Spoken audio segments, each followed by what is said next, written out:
So I'm down here in Gastown on Car Free Day, and I come across a First Nations woman that was telling stories, and she was just terrific, inspiring and neat stories. I recorded one. She was really cool, really, really cool.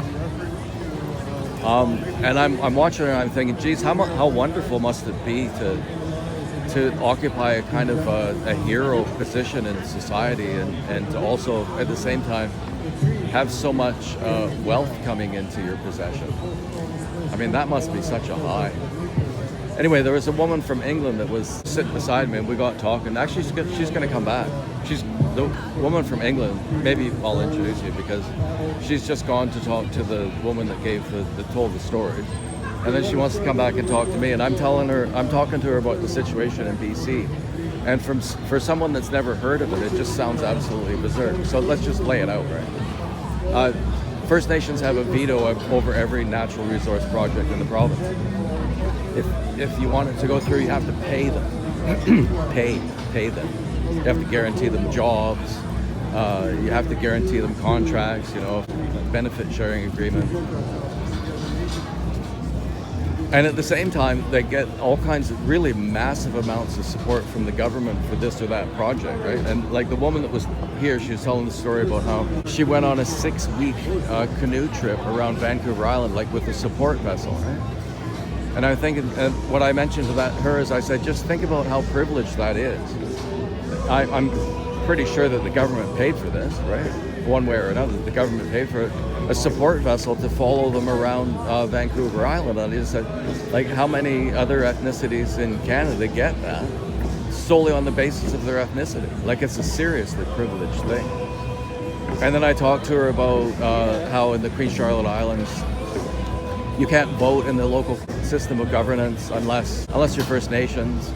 About the name changes, the one that happened at Okanagan Falls, where they have a big vote to incorporate, and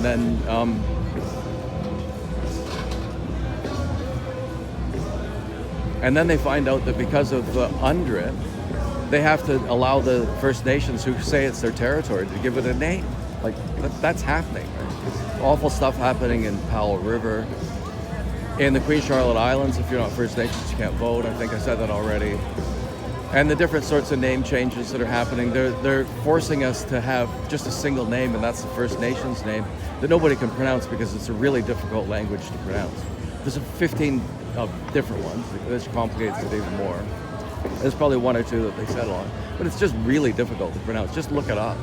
Really, if you want to have an opinion on it, you should have some idea what it sounds like. So look it up. It's really difficult. And that you can't enter into a computer without a special app. And so I'm telling her all this stuff, and she can't believe it, right? She's from London. Well, as soon as I heard the London accent, it was great, right? And what I said to her is that when I first saw you, I didn't know that you were from London, so I thought that you were kind of a left-leaning woman, right? That's how I saw you, and I thought, you'd have a certain set of assumptions about what was happening with First Nations people and all that. And what I said to her is that in Canada now, First Nations, I don't know what you would call it, but mysticism, I guess, is essentially becoming the new religion in Canada. One of the new religions in Canada is First Nations mysticism, that it refers back to this glorious past Hey, this is cool. Because if you talk into this, do you remember I just said that I wish that I'd recorded our conversation? Mm-hmm. Well, I thought, okay, actually, why don't I just try to remember it and do it? Good idea. So I'm describing the conversation that you and had right just now. Mm-hmm. And now here you are. So if you'd like to say hello, that'd be terrific. It's not YouTube though, is it? I want to put it on YouTube. Yeah, that's where I would put it. It's just your voice. Oh yeah, the voice is fine. Yeah, then you can watch it as well. Okay, yeah, cool. Okay. Maybe we'll show it because we wanted to do some of the cool places in Vancouver. Mm-hmm. Unless there's something that comes to your mind, like, because we talked about a lot of stuff. Probably you have questions, I think. So more about Stanley Park, really. Stanley Park. Oh, you want to go there? No, I'm just thinking like some of what the lady was just speaking about. Have you ever seen the Rain Man? I think she's joking. Do you think so? Yeah. I think she's joking. Okay, what's funny about her is, to me, she's a redneck. The vernacular is a redneck, and that's basically what I am as well. That's my socioeconomic background. Is I'm a redneck, construction worker when I was young and all that. So I listen to here, I just hear another redneck. Okay, interesting.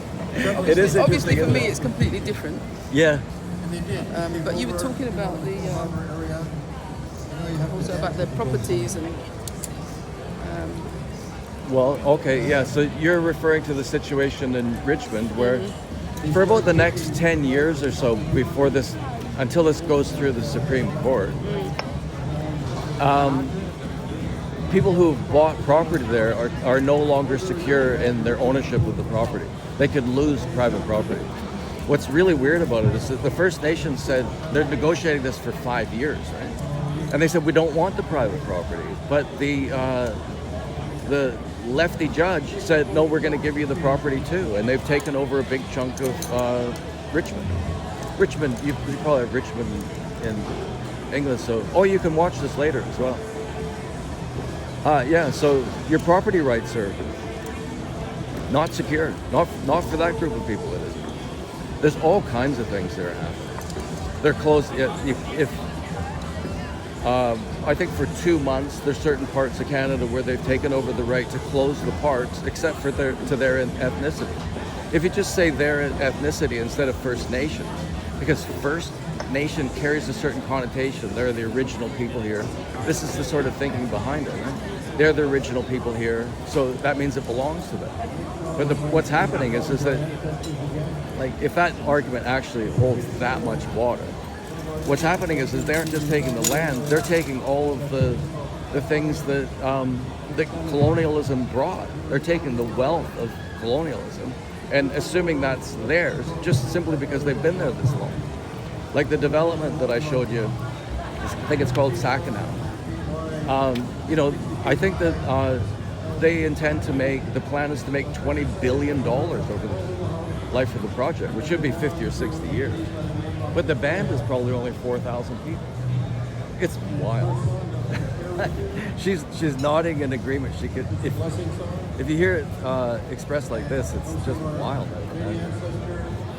Interesting. It's interesting to me. Obviously, I'm not from here, so just hearing from a resident, someone who's lived here all their life. I lived in Asia for 25 years. Did you? Where? Taiwan. Oh, did you? Yeah. How did you find that? Challenging.